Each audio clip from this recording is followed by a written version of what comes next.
dasar-dasar SEM with uh, Amos ya.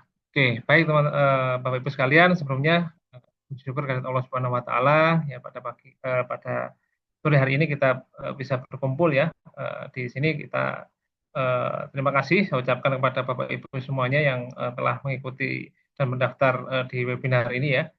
Baik Bapak Ibu ya. Nah, ini pematerinya juga sudah hadir ya. Baik Bapak Ibu, sebelum kita mulai kegiatan hari ini ya.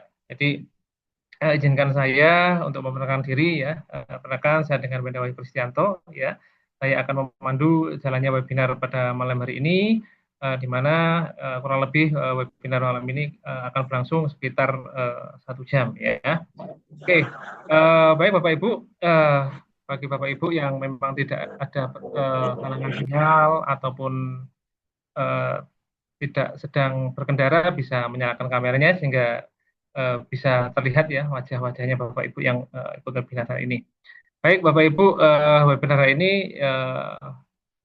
kami sampaikan yang mendaftar sekitar ada 44 orang gitu kan ya. Ini mungkin lagi sedang bergabung juga ya. Oke, baik Bapak Ibu, sebelum kita mulai kegiatannya, izinkan saya ya akan membacakan sedikit CV dari pemateri kita malam hari ini, yaitu kalau saya panggilnya Bapak itu kurang ini ya, karena beliaunya masih muda sekali ya. Saya panggil Kang Dr. Dede Kurnia ya. Baik Bapak Ibu, ya sebelum saya memperkenalkan CV-nya beliau, izinkan kami menyampaikan terkait sedikit tentang Sinova Institute ya. Jadi penyelenggara webinar ini ya. Jadi Sinova Institute ini merupakan sebuah eh, lembaga pelatihan ya, baik dalam bidang akademik maupun profesional yang didirikan oleh beberapa dosen muda gitu kan ya, dengan tujuan untuk membantu meningkatkan kapasitas dan kualitas sumber daya manusia ya, utamanya Indonesia menuju Indonesia Emas tahun 2045 ya. Jadi kami merupakan lembaga pelatihan ya Bapak Ibu ya, di mana kami mengadakan banyak pelatihan, banyak webinar ya terkait dengan akademik dan profesional, di mana Bapak Ibu bisa mengikuti kegiatan kami dan mengetahui informasi tentang Sinova di Instagram ya. Bapak Ibu silakan klik aja di Instagram di search ya dengan Sinova Ins ya. Bapak Ibu nanti bisa follow dan mendapatkan informasi tentang berbagai kegiatan pelatihan yang akan kami lakukan mendatang ya. Jadi kami ada beberapa kegiatan yang eh, akan dilaksanakan selama bulan Juni ini seperti itu. Baik Bapak Ibu, eh, sebelum kita mulai ini ya webinar pada malam hari ini, jangan saya untuk membacakan CV dari pemateri kita pada malam hari ini yaitu Kang Dr. Dede Kurnia ya. Jadi pemateri kita hari ini merupakan salah satu dosen di Universitas Pendidikan Indonesia di kampus Tasikmalaya ya, tepatnya di prodi S1 Kewirausahaan ya. Eh, Kang Dr. Dede ini juga merupakan alumni dari Universitas Pendidikan Indonesia yang lulus cepat ya Bapak Ibu ya, itu eh, 5 semester saja ya. Nanti Bapak Ibu bisa apa namanya bertanya tidak seperti apa ya di sekolah doktor ya. Oke. Kemudian Kang Dr. Dede Kurnia ini saat ini juga sedang menjabat sebagai Ketua Cendikara, yaitu sebuah perkumpulan alumni dari Awardi BPI. Ya, Kang Dede Kurnia ini juga aktif berkegiatan ketika kuliah dan waktu itu menjadi lurah pertama BPI Kelurahan UPI ya, seperti itu. Dan Kang Dede juga banyak terlibat dalam kegiatan penelitian maupun dalam kegiatan riset dan terlibat dalam beberapa proyek pengerjaan buku dan sudah memiliki karya buku serta sering menjadi penulis ya opini di salah satu surat kabar ternama di Jawa Barat. Ya, baik Bapak Ibu, tanpa panjang kata ya, agar waktunya bisa dimanfaatkan dengan baik, maka untuk waktu dan layar kepada Kang Dr. Dede Kurnia, kami persilakan untuk langsung memberikan materi. Silakan Kang Dr. Dede.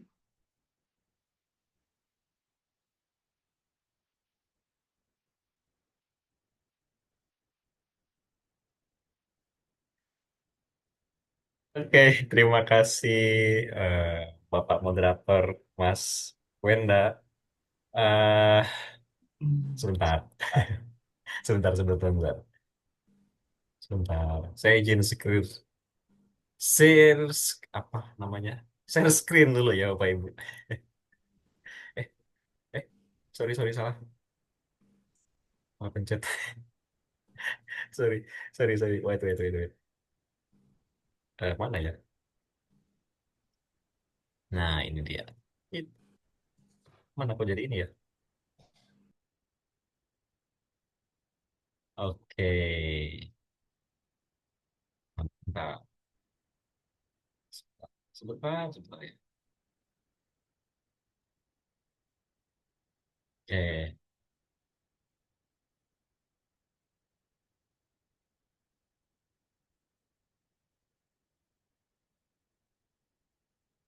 Sebentar Bapak Ibu ya, ada kesalahan teknis.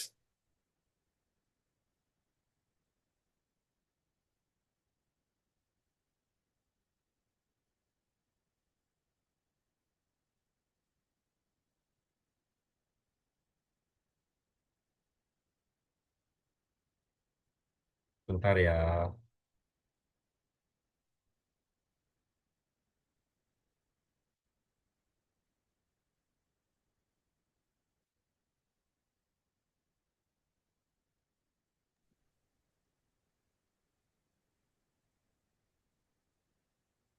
Oke, baik Bapak Ibu, sambil menunggu Kang Dr. Dede ini masih ada kendala teknis ya.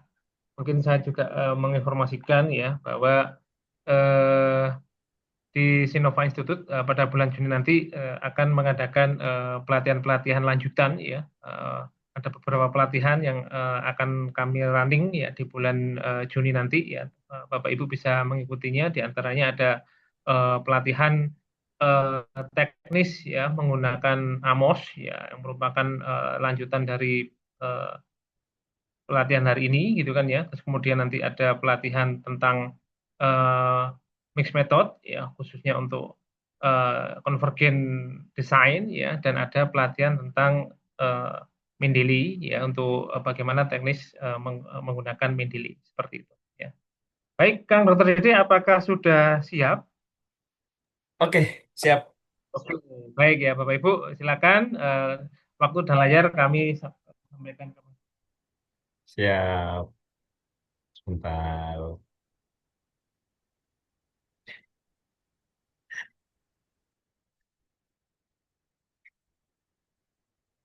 Oke, baik. Baik, Bapak Ibu, selamat malam. Assalamualaikum warahmatullahi wabarakatuh. Oke, sebentar. Segala puji bagi Allah Subhanahu wa Ta'ala yang telah mempertemukan kita dalam suasana penuh semangat ya untuk belajar dan berbagi ilmu khususnya di pelatihan atau di webinar Structural Equation Modeling Sam dengan Amos gitu. Nah, sebelum kita mulai, izinkan saya membuka dengan sedikit pantun terlebih dahulu. Ke pasar beli semangka dapat bonus satu kelapa. Eh, belajar Sam, ya. Belajar Sam biar bisa supaya riset makin luar biasa. Teman-teman yang luar biasa, Sam dengan Amos itu apa ya? Ibarat kita naik motor metik gitu ya. Udah, kalau nggak ngerti mesinnya, kalau udah ngerti cara makainya gitu, nyetirnya jadi asik. Tapi kalau belum ngerti, jadi kita malah yang di bawah sama datanya. Gitulah intinya. Oke, teman-teman, di malam ini kita akan coba share. Saya akan share beberapa hal yang saya ketahui tentang Amos. Ya, jadi saya bukan tentang Amos ya, tapi tentang Covariant Based SEM. Gitu. Jadi ini sebuah pengantar terkait dengan uh, SEM berbasis covariant. Nah, sebetulnya kalau kita berbicara SEM berbasis covariant itu ada beberapa software yang bisa digunakan. Ada M+, ada Amos, bahkan ada eh apa ya? Pokoknya ada beberapa gitu. Bahkan sekarang PLS itu meskipun dia di set untuk varian BSEM atau PBSEM, dia sekarang sudah bisa mengolah data menganalisis untuk data yang sifatnya covariance.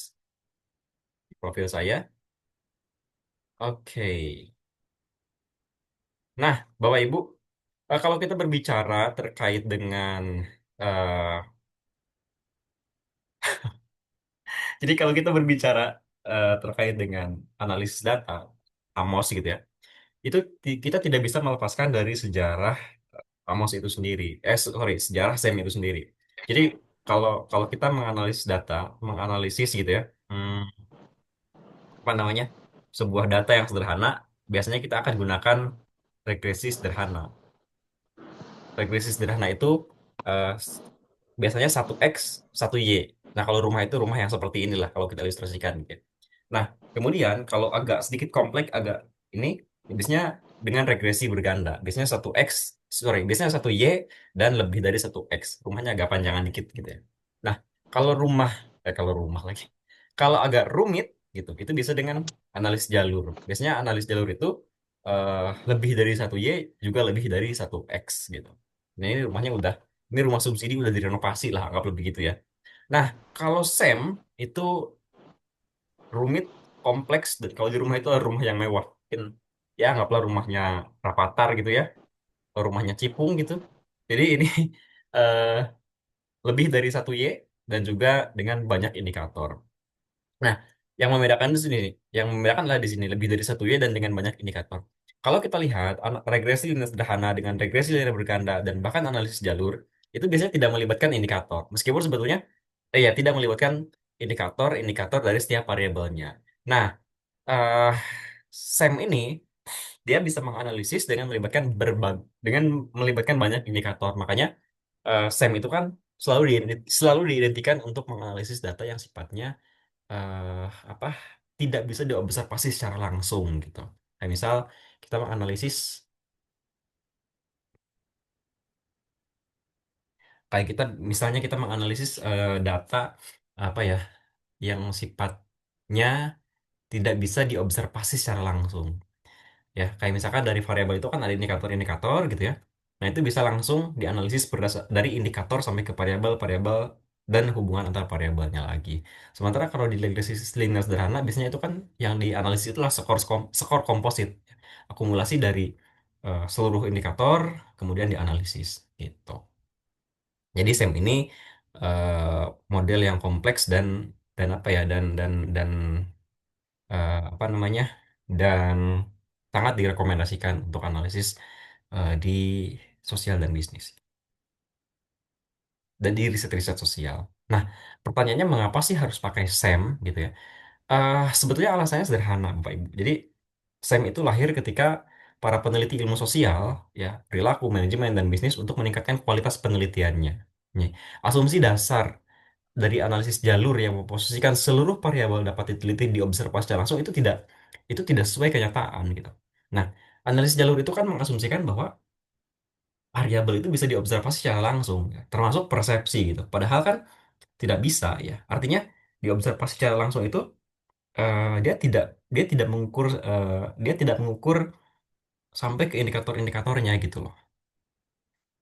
Gitu. Makanya makanya SEM itu lahir atas dasar itu supaya eh, bisa diuji sampai ke level indikator.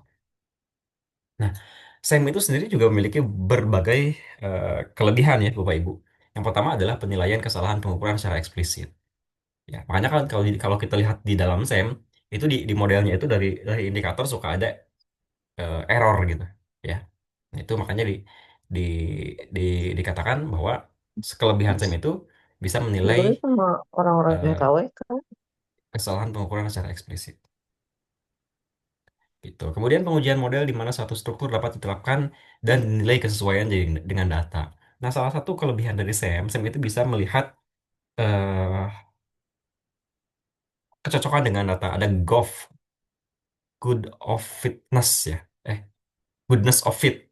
Ya, bagaimana data itu cocok dengan bagaimana sebuah eh, model itu cocok dengan datanya atau tidak. Itu bisa diukur. Kalau pakai analisis jalur biasa, itu susah untuk mengukur itu. Gitu. Nah, oke. Nah, SEM ini terdiri dari beberapa karakteristik Bapak Ibu ya. Jadi ada beberapa karakteristik di dalam SEM yang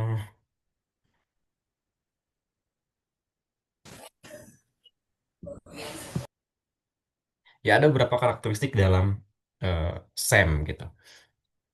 Pertama merupakan kombinasi dari analisis faktor konfirmatori dan analisis regresi ya atau analisis jalur. Jadi ini ada dua dua level gitu. Yang pertama analisis konfirmatori atau CFA, confirmatory factor analysis dan juga analisis jalur untuk menguji analisis jalur yang disebut dalam SEM itu sebagai model struktural untuk menguji hubungan antar variabelnya.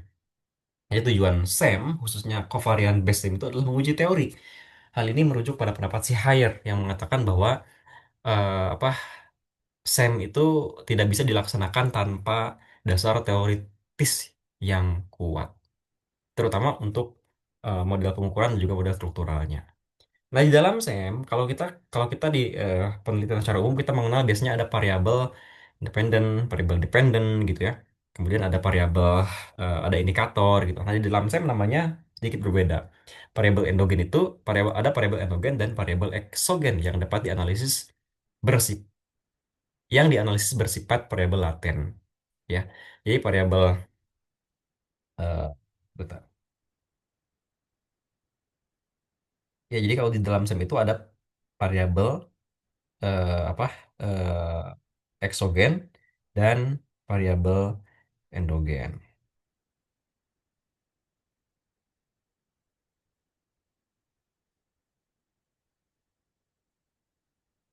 Jadi kalau di dalam SEM itu variabel eksogen itu adalah variabel bebas yang tidak dipengaruhi oleh variabel lain. Nah, jadi variabel eksogen itu variabel eksogen ini selama ini kita kenal sebagai variabel independen. Sementara variabel endogen itu adalah variabel dependen.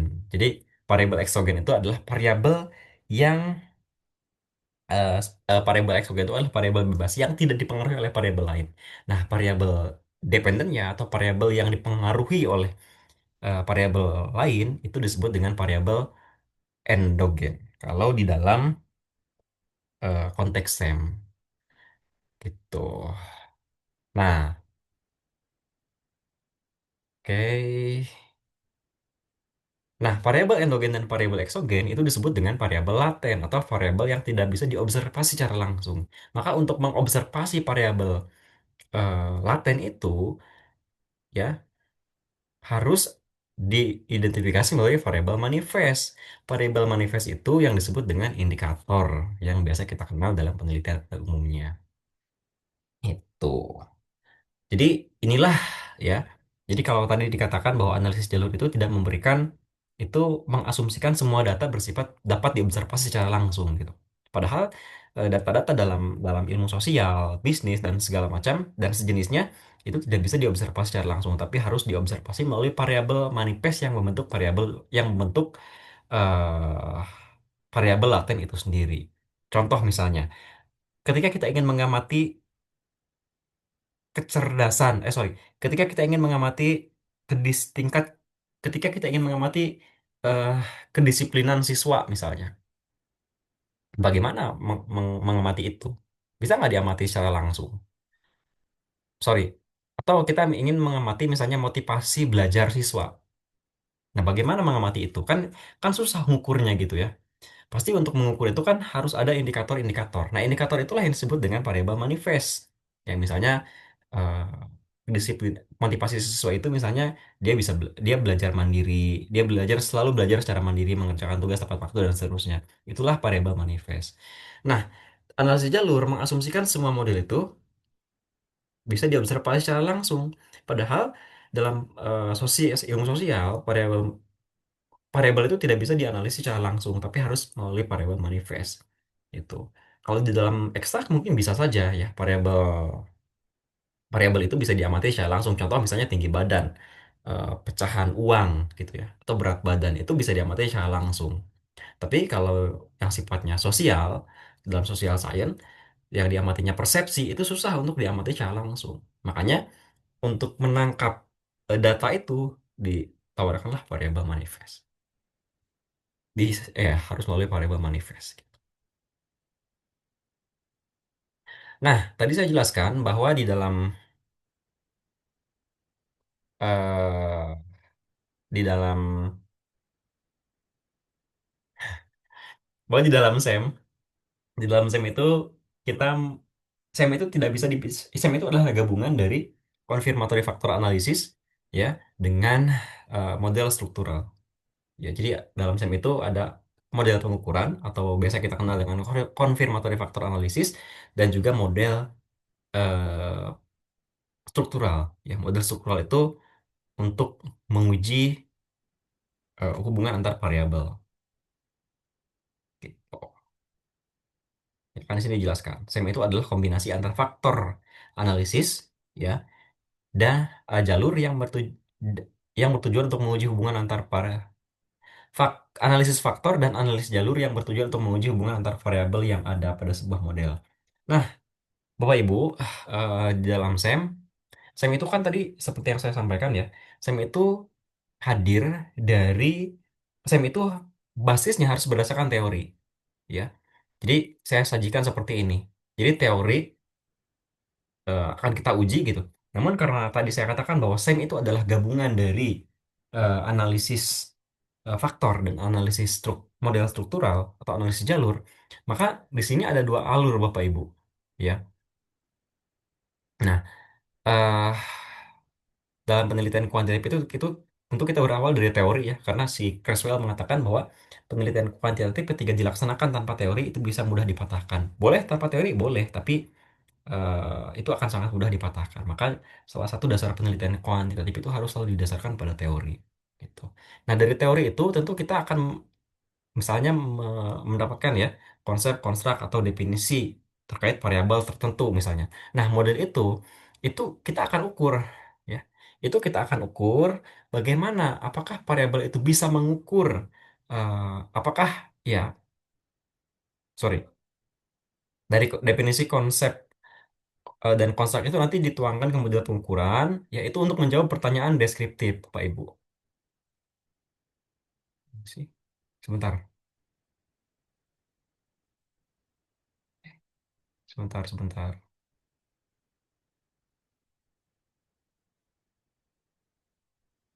Nah, dari sini dari model pengukuran nanti akan dituangkan ke pertanyaan deskriptif ya.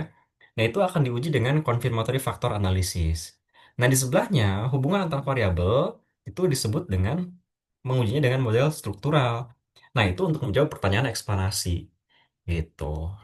Nah, untuk menjawab pertanyaan eksplanasi itu dengan path analysis with latent variable. Tuh. Nah, apa sih yang seperti apa sih eh, model pengukuran dan model struktural itu, dan bagaimana bentuk confirmatory factor analysis CFA itu, dan bagaimana bentuk Fat analysis with latent variable. Itu ada di slide selanjutnya. Nah, Bapak Ibu perhatikan di sini ya. Di sini ada lengkap saya sajikan. Di sini ada variabel manifest, variabel laten, endogen, variabel eh, apa? Model pengukuran dan juga model struktural. Juga di sini ada variabel laten eksogen.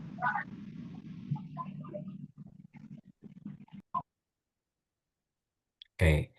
Jadi Bapak Ibu, kalau kita perhatikan dari gambar ini ya, gambar ini, gambar model penelitian ini sebetulnya ini disusun dari empat variabel, empat variabel eh, yang melibatkan empat variabel gitu. Ada pH, ada CM, KP, dan PN.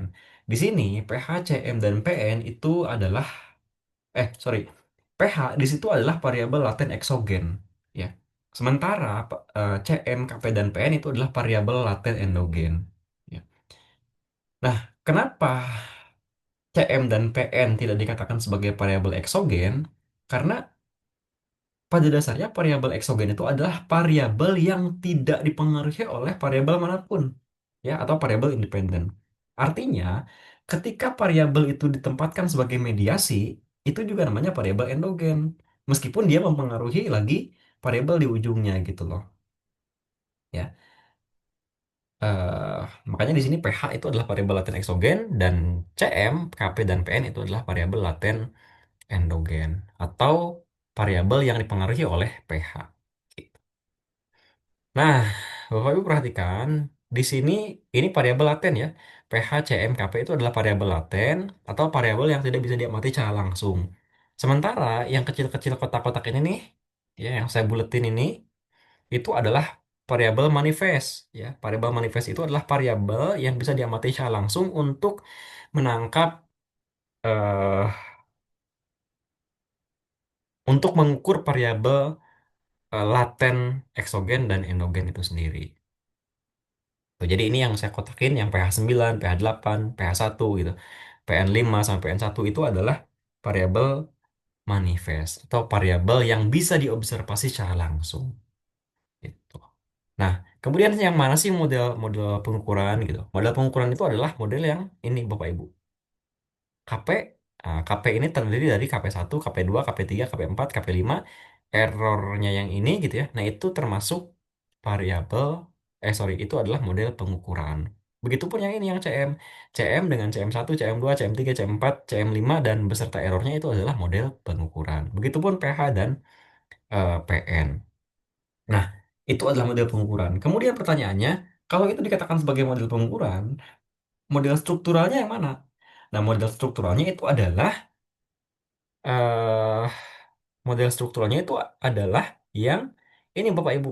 pH, CM, Kp, PN, ini kan ada panah-panahnya ya. pH ke CM, CM ke Kp, kemudian pH ke PN, PN ke Kp, pH ke Kp. Nah, itu adalah model struktural. Kan tadi di slide sebelumnya saya katakan model struktural itu untuk menguji variabel, untuk menguji hubungan antar variabel ya, dari pH ke CM, dari pH ke PN, dari pH ke Kp, atau dan juga PN dan CM ke Kp. Itu adalah variabel pengukuran. Nah, ini di sini ada keterangannya ya.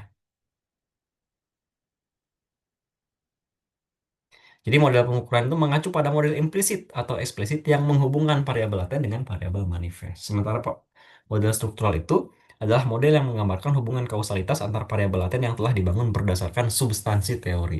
Ya, ini substansi teori ini harus digarisbawahi ya, karena ya idealnya dalam penelitian kuantitatif harus didasarkan pada teori. Juga tadi pendapat si Hayer bahwa SEM itu tidak bisa dilaksanakan tanpa dasar teoritis yang kuat. Terutama CBSEM ya. CBSEM itu tidak dapat dilaksanakan tanpa dasar teoritis yang kuat. Nah, Bapak Ibu, terkait dengan analisis eh, SEM, itu sebetulnya banyak sekali software yang bisa kita gunakan. Ya, kalau covariant based SEM itu bisa pakai Amos, MPlus, dan Listrel. Ya, itu SEM berbasis covariant untuk mengestimasi variabel laten dengan mengkorelasikan indikator-indikator variabel laten dalam satu model penelitian. Nah, CBSM ini direkomendasikan oleh model berbasis faktor. Ya. Seperti apa sih model berbasis faktor? Itu nanti akan kita jawab. Nah, sementara varian BSM atau PBSM atau PLSM itu berbasis varian menggunakan varian dalam proses iterasinya sehingga tidak perlu mengkorelasikan indikator-indikator pada variabel laten. PBSM ini memberikan hasil yang sangat baik untuk model berbasis komposit. Apa sih bedanya berbasis faktor dan model berbasis komposit? Nanti akan kita jelaskan. Nah, Bapak Ibu, untuk softwarenya sendiri untuk PBSM itu banyak pilihan. PLS mungkin ini yang sudah populer bagi yang sering kita gunakan ya. Ada juga dan kok ada juga Warp Warp Warp PLS gitu. Nah, di sini saya cukup populer menggunakan saya pribadi sangat cukup populer dengan Amos, dengan M+, Israel juga, Smart PLS, Adanko dan Warp PLS. Jadi semuanya insya Allah eh, bisa lah dikit-dikit. Nah, ini adalah perbedaan faktor base SEM dan juga VLS SEM. Ya, saya tidak akan eh, jelaskannya terlalu detail karena mungkin waktunya nggak akan cukup. Nanti bisa teman-teman baca. Atau boleh kalau mau detail, kita ada pelatihan yang tanggal 16 Mei. Itu akan saya jabarkan perbedaan ini secara detail dari A sampai Z. Nah, tapi pada intinya adalah perbedaan antara CBSEM dan PBSEM itu secara sederhananya, Bapak Ibu, jika Bapak Ibu tujuan penelitiannya adalah untuk menguji atau mengkonfirmasi teori, artinya explanatory, maka metode metode yang tepat itu adalah CBSM. Sebaliknya, jika tujuan penelitiannya adalah prediksi dan pengembangan teori, maka metode yang tepat adalah PBSM. Ya, sekali lagi, kalau untuk pengujian teori itu idealnya pakai CBSM. Tapi kalau untuk prediksi atau pengembangan teori, maka idealnya adalah PBSM. Gitu. Ini tidak, ya, PBSM. Oke. Secara konseptual dan praktis, PLSM ini mirip dengan menggunakan analisis regresi berganda.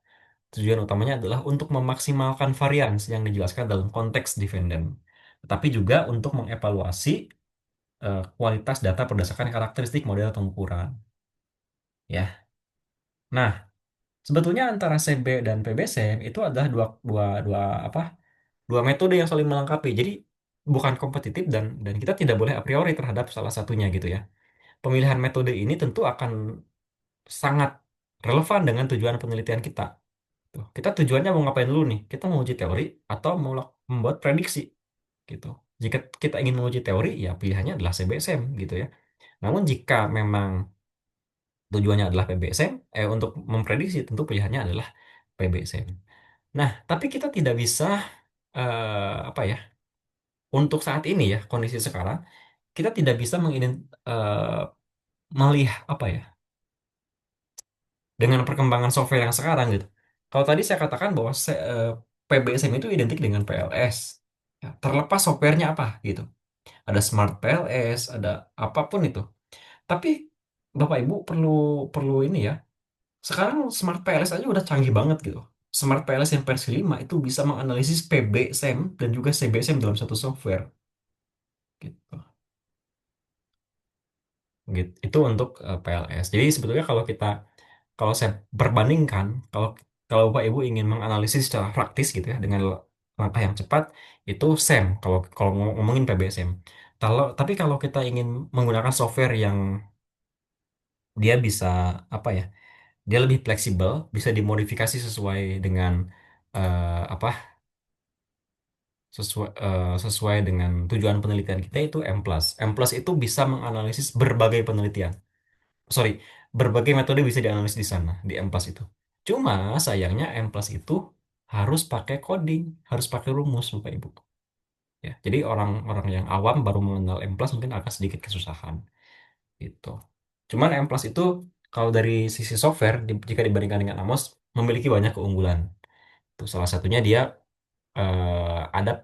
ada pilihan eh metode estimasi. Kalau di Amos itu kan yang paling populer itu adalah maksimum likelihood. Nah, kalau di SEM, kalau di M plus itu ada MLE, ada ML, ada MLR, eh, ada MR, ada MLR, ada banyak sekali intinya. Dan dia bisa dan salah satu yang saya suka dari kelebihan M plus itu, dia bisa menganalisis data yang sifatnya biner. Amos itu kesusahan. Amos itu nggak bisa. Jadi kalau Bapak Ibu ingin menganalisis data dengan data, kalau kalau dalam pendidikan itu misalnya pilihan ganda itu bisa pakai M+. Kalau Amos tuh nggak memungkinkan untuk itu.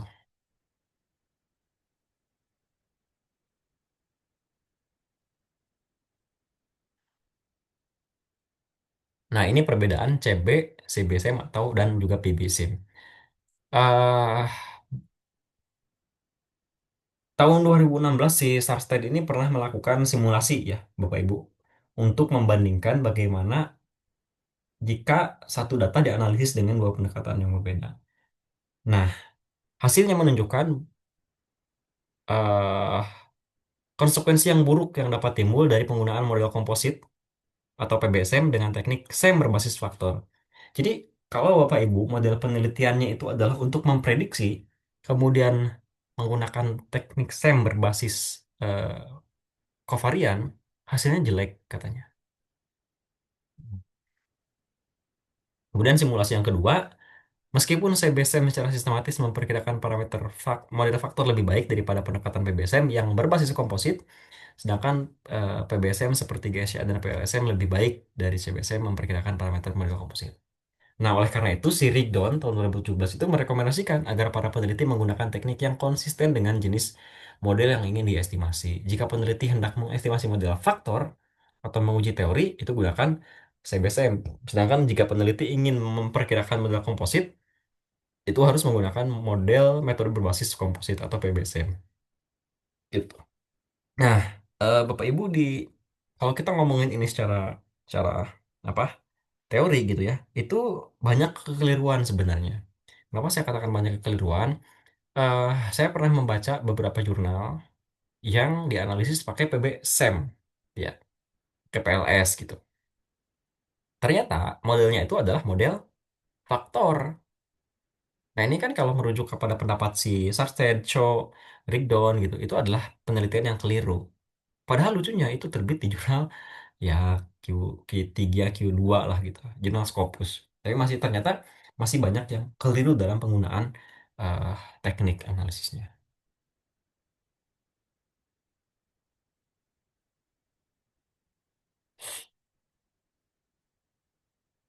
Nah, ini salah satu untuk memperjelas ya yang tadi. Jadi CBSM itu untuk common factor model atau model faktor eh, dan disarankan untuk tidak digunakan dalam model komposit. Sementara PBSM itu tidak disarankan untuk penggunaan model faktor, tapi lebih disarankan untuk model komposit gitu. Makanya di beberapa kampus ketika ingin menguji teori ya, mungkin teman-teman yang sedang S3 merasakan promotor itu akan cenderung merekomendasikan untuk menggunakan CBSM dulu. Biasanya mereka akan mengatakan kalau bisa diujinya pakai AMOS dulu ya gitu. Kalau AMOS sudah nggak bisa, eh, mereka mentoleransi biasanya menggunakan PBSM atau menggunakan PLS gitu. Nah, itu sebetulnya bukan bukan untuk gaya-gayaan ya, tapi balik lagi ke perbedaan filosofis antara CB dan PBSM itu sendiri. Nah, tapi yang paling menarik, si Sarstedt ini juga menyatakan jika memang diperlukan, ya, jika memang diperlukan ini penggunaan PBSM seperti PLS untuk memperkirakan model faktor sedikit diperbolehkan dibandingkan dengan SEM berbasis faktor untuk memperkirakan model komposit. Gitu. Nah, kemudian perbedaan filosofis antara CB dan PB. Ini masih panjang ternyata.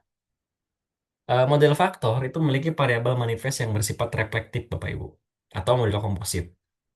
Atau adapun model komposit itu memiliki variabel manifest yang sifatnya formatif. Ya, jadi variabel reflektif itu mengacu pada indikator eh, apa namanya? Mengacu pada indikator atau variabel manifest sebagai refleksi atau manifestasi dari konstruk variabel laten yang berakar pada suatu teori. Sebaliknya, indikator formatif itu mengacu pada definisi yang menunjukkan bahwa indikator yang membentuk pengertian konstruk dan eh, atau variabel laten gitu. Nah, ini perhatikan ilustrasi ini, Bapak Ibu. Ya, jadi di sini, sorry. Nah, di sini, kok pindah? Nah, di sini tampak perbedaan ya, Bapak Ibu, bahwa hmm, ketika ini reflektif, ya, ini formatif. Bapak Ibu lihat di sini, misalnya variabelnya diet gitu. Variabel diet itu indikatornya adalah saya memakan makan, sorry, diet itu misalkan ini indikatornya ya, saya memakan makanan yang sehat gitu. Saya tidak makan terlalu banyak junk food gitu, ya. Itu menunjukkan bahwa indikator reflektif ini sebagai refleksi dari konstruk variabel laten. Jadi kalau diet itu ciri-cirinya begini nih, nggak makannya makanan sehat, nggak makan junk food terlalu banyak dan seterusnya.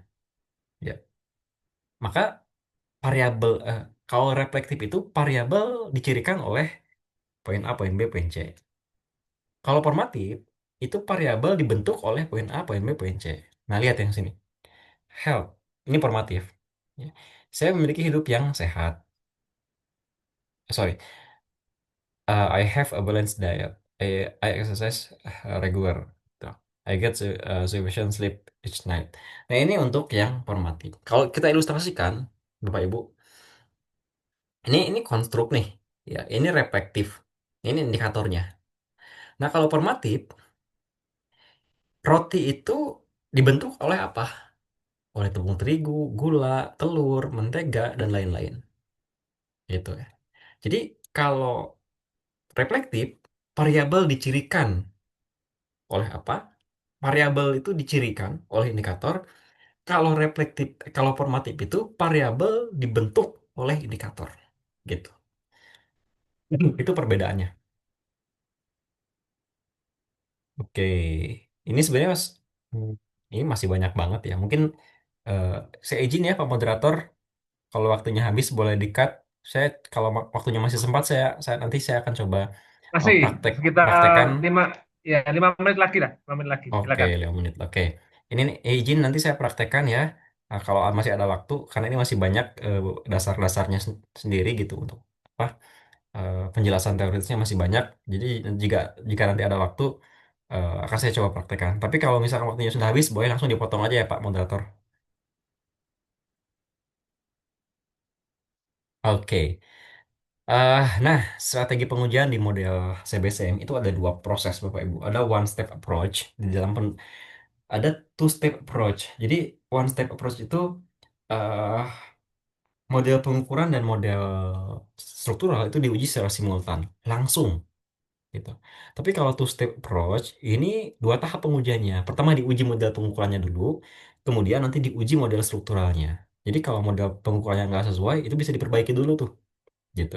Nah makanya dalam beberapa literatur SEM itu para para pakar ya analis data SEM itu merekomendasikan agar para peneliti itu lebih menggunakan two step approach ya karena eh, lebih apa ya lebih lebih baik gitu hasil biasanya lebih hasil dan lebih direkomendasikan. Nah, alasannya good of fitnessnya sudah dievaluasi sejak awal sehingga dapat diketahui kesesuaian dengan data. Kedua, asumsi CBSM dapat dievaluasi sejak awal. Ketiga, validitas dan reliabilitas variabel manifest sudah teridentifikasi sehingga jika perlu dilakukan perbaikan model pengukuran, perbaikannya dapat dilakukan sebelum dilakukan pengujian model struktural. Tuh. Nah, ini asumsi-asumsi untuk CBSM. Ya, membutuhkan sampel besar, lebih dari 200 idealnya, gitu ya. eh Harus komplit datanya. Jadi tidak di dalam SEM itu, terutama SEM yang kalau kita pakai software Amos, Amos itu kalau datanya kosong, ada ada missing data, dia tuh nggak mau running gitu. Dia nggak akan ada hasilnya. Nah, berbeda dengan perangkat lunak yang lain, katakanlah M+. M+ itu lebih fleksibel. Kalau ada data kosong itu, bahkan ada teknik untuk menganalisis, ada M+ itu, dia kalau ada data kosong, kita tinggal berikan sintak. Kalau ada kosong, ada sintak tertentu lah untuk menganalisis jika ada data yang kosong. Jadi ini salah satu kekurangan di Amos juga ya. Sebetulnya kalau Amos tuh kalau ada data kosong, pilihannya cuma dua. Pertama kita ngisi data fiktif, atau kita buang satu baris data itu. Nah, kalau M+ itu bisa di coding, ada metode tertentu gitu ya. Kemudian ada normalitas, apabila dataset tidak normal, maka estimasi parameter pengujian dilakukan dengan pendekatan bootstrap. Kalau Amos itu mutlak harus dilakukan bootstrap ketika datanya tidak normal. Tapi eh, kalau di dalam M+ itu ada eh, metode estimasi lain. Kalau Amos itu kan biasanya identik dengan maksimum likelihood ya, atau ML gitu. Nah, kalau di dalam M+ itu ada namanya MLR. MLR dan beberapa jenis metode estimasi lainnya itu memungkinkan untuk eh, menganalisis data yang tidak normal gitu. Kemudian outlier harus eh, dibuang ya, apalagi yang ekstrim banget gitu. Multikoliniaritas gitu. Kan ini variable dependent harus bersifat kontinue ya.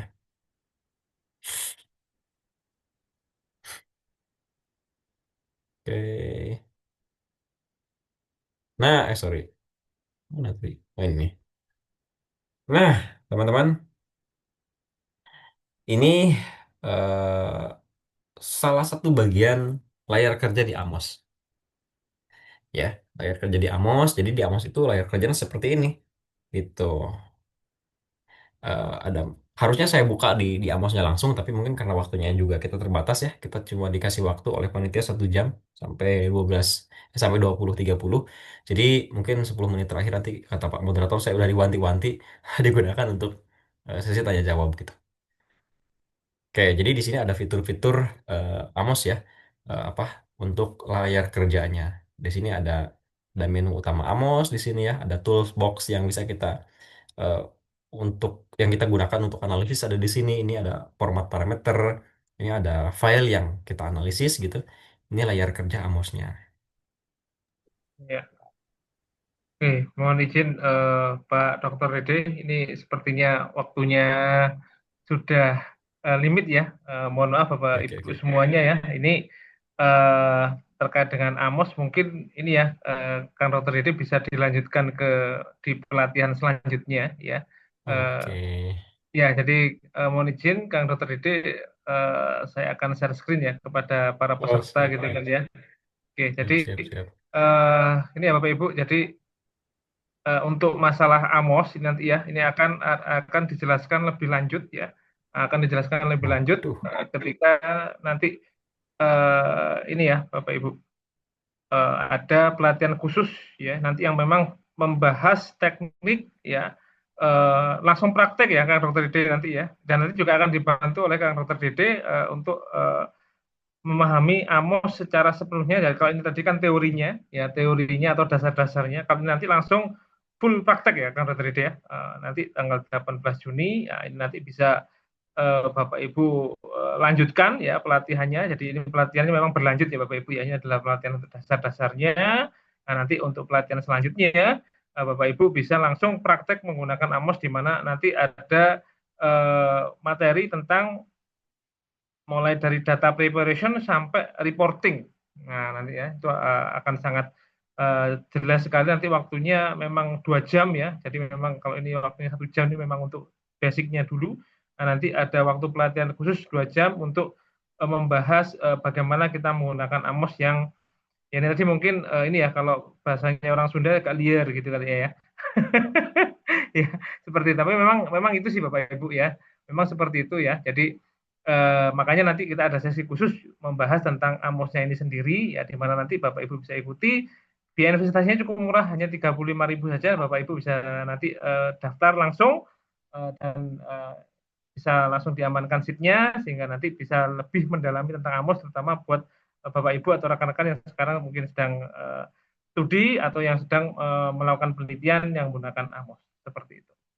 Ya, baik mungkin bisa dilanjut ke sesi tanya jawab ya Kang Dokter Didi ya. Ini sudah ada pertanyaan yang masuk ini ya. Ini Bapak Ibu juga bisa bertanya tentang ini secara langsung ya kepada Kang Dokter Didi ini ya, bisa raise hand ya gitu kan ya. Nah, ini saya mungkin saya akan sampaikan dulu pertanyaan yang ada di kolom chat ya. Baik, Kang Dokter Dede, ini dari Ibu Pramiana. Ya, selamat malam.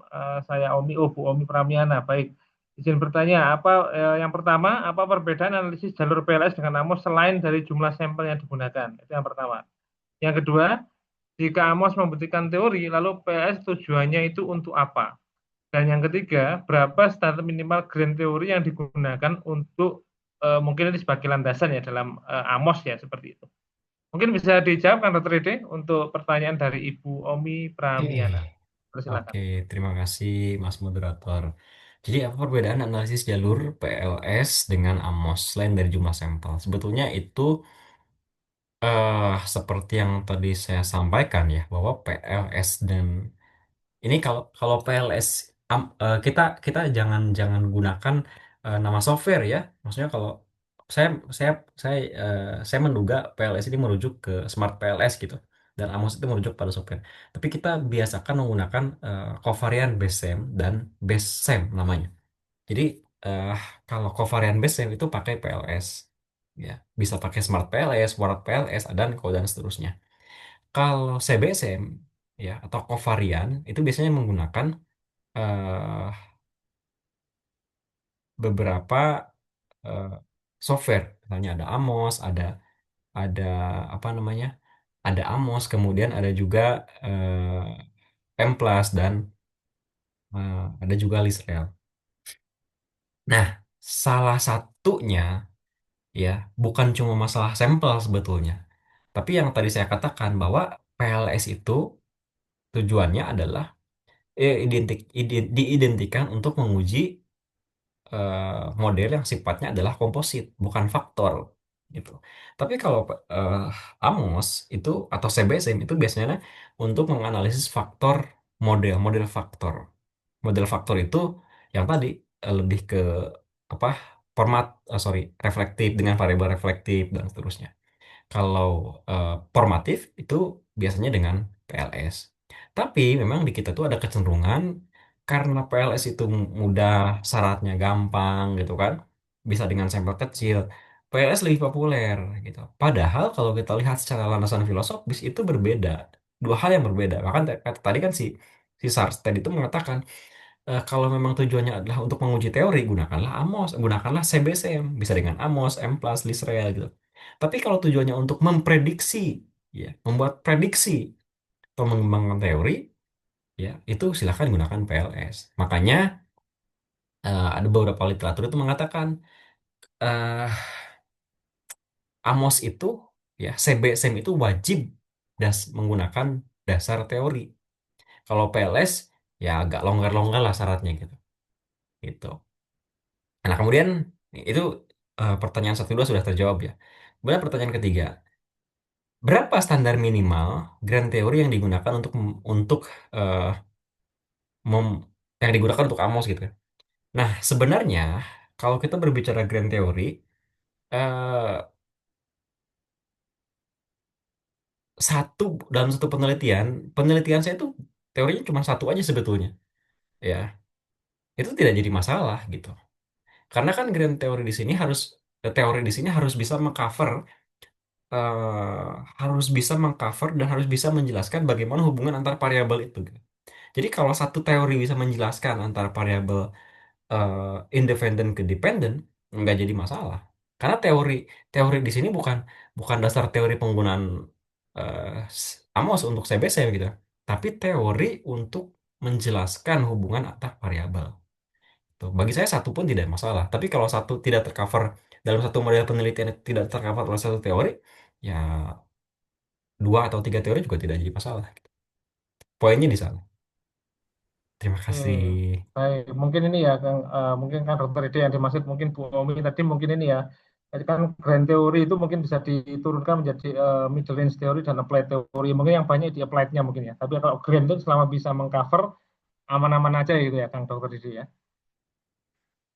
Oke, Kalau kalau di baik. grand dan middle itu eh di middle itu bahkan middle teori saya itu cuma satu di disertasi saya sebetulnya teori efektivasi Betul. aja. Di applied-nya itu yang agak berapa. Nah, applied teorinya gitu kan memang. Oke.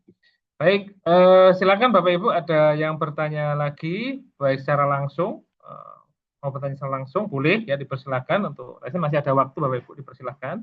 Ya, atau kalau yang malu-malu bisa japri saya ya, kemarin itu ada yang japri nanya gitu ya. Karena ini ya mungkin malu-malu ya, boleh, silakan aja itu ya. Silakan Bapak Ibu, barangkali ada yang ditanyakan lagi. Oh, Bu Omi, ya baik terima kasih. Mungkin ada tanggapan lagi Bu Omi terkait jawaban dari Kang Dokter Dede dipersilakan. Mau menanggapi secara langsung juga boleh nih, Bu Omi. Persilakan. Baik, terima kasih Pak Oh Wenda ya, atas ya. kesempatannya. Izin, Prof. Dulu pernah melaksanakan atau pernah menggunakan aplikasi SEM Amos ya. Eh, Pada saat itu memang mau membuktikan teori. Teorinya memang pada saat itu saya menggunakan lebih dari satu karena berkaitan dengan keperilakuan yang kaitannya dengan accounting ya. Karena saya fokusnya kan di akuntansi ya. Nah, sebenarnya pada saat itu yang masih saya pikirkan sampai dengan sekarang, yang akhirnya saya sudah tidak menggunakan AMOS, saya menggunakan PLS. Di dalam AMOS itu kan ketika dia apa itu namanya ada data semacam kayak outlier, itu kan bisa dilakukan apa ya modifikasi ya, modified gitu ya, estimate itu ya. Seingat saya itu.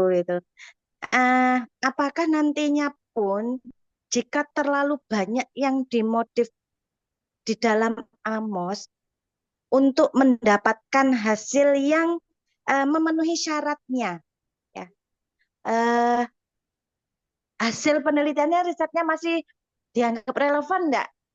Gitu. Karena ini kan berkaitan dengan tools-nya ya. Ya, betul. Gitu, Pak Yuda. Terima kasih.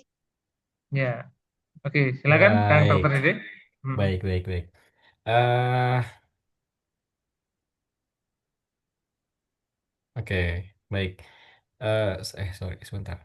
Ya, jadi terkait dengan hal itu, tadi berarti fokusnya adalah ke modifikasi ini ya, ada tools modifikasi itu ya, MI ya kalau istilahnya. Ya, betul Boleh atau sekali. tidak? Ya, boleh atau tidak kalau di dalam Amos. Jadi itu sebenarnya salah satu untuk meningkatkan good of fitness ya, goodness of it, sorry, untuk Ya, betul. meningkatkan Good gopnya bisa of di it. sana. Ya. Ha-ha. Tapi itu sebenarnya ada beberapa pendapat ya Bapak Ibu.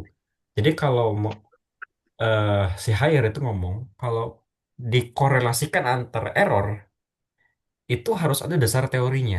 Jadi tidak boleh ya intinya mengejar mengejar golf terus jadi konek-konekan errornya gitu. Ya, itu nggak boleh sebetulnya. Jadi harus ada justifikasi teori misalkan oh eh, indikator satu dikonekkan dengan indikator kedua gitu. Kenapa dikoneksikan? Ternyata eh, dikoneksikan itu karena misalnya eh, dikoneksikan karena si si item ke satu dan item kedua itu hampir serupa gitu. Nah itu boleh. Atau ada justifikasi teoritis yang menunjang supaya itu dikoneksikan gitu. Tapi kalau tidak ada sebaiknya jangan gitu. Ya, karena itu kan adalah rekomendasi dari tools ya, rekomendasi dari tool. Pertimbangannya tetap ada terhadap landasan teoritis. Landasan teori. Ada nggak dasar teoritisnya? Itu kalau kata si Hayer. Tapi kalau baca bukunya Collier, itu ada eh, bukunya bagus juga. Si Collier ini berpendapat boleh dikorelasikan antar error selama di dalam satu variabel yang sama. Contoh misalnya, saya ingin melakukan penelitian tentang, saya ingin menguji model pengukuran tentang intensi berwirausaha misalnya. Intensi wirausaha katakanlah terdiri dari 4 indikator. Ternyata indikator, kalau kata si Collier, antar error di yang empat indikator itu boleh dikoneksikan. Mengapa? Karena katanya kata scholar itu masing-masing indikator itu dibangun dari dibangun di atas teori yang sama gitu. Jadi mau ambil pendapat yang mana Ibu?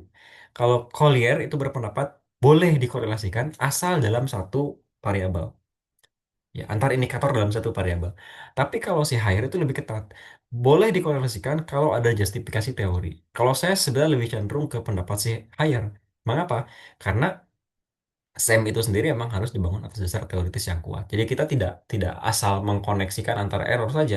Kalau tidak ada justifikasi teoritisnya, tidak ada dasar yang kuat, ya tidak boleh seharusnya. Tapi mangga ya dipersilahkan eh, tergantung ibu merujuknya kemana, ke higher atau ke college. Oke, baik ya. Baik, sudah jelas Ibu Omi? Jelas.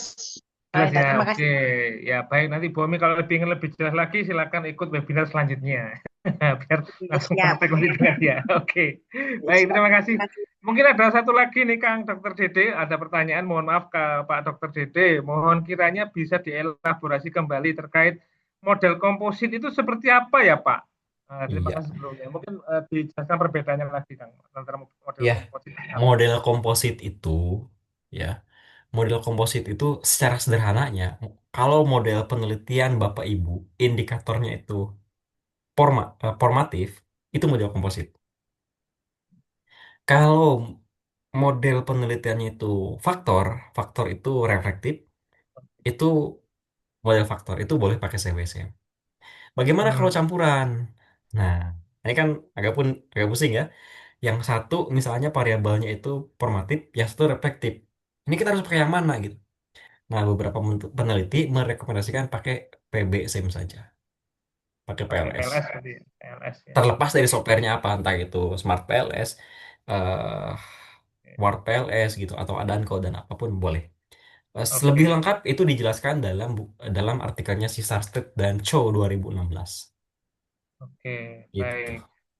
Bagaimana Pak Ahmad Sugianto? Apakah sudah jelas atau mungkin ada ingin memberikan tanggapan lebih lanjut secara langsung dipersilakan Pak Ahmad Sugianto.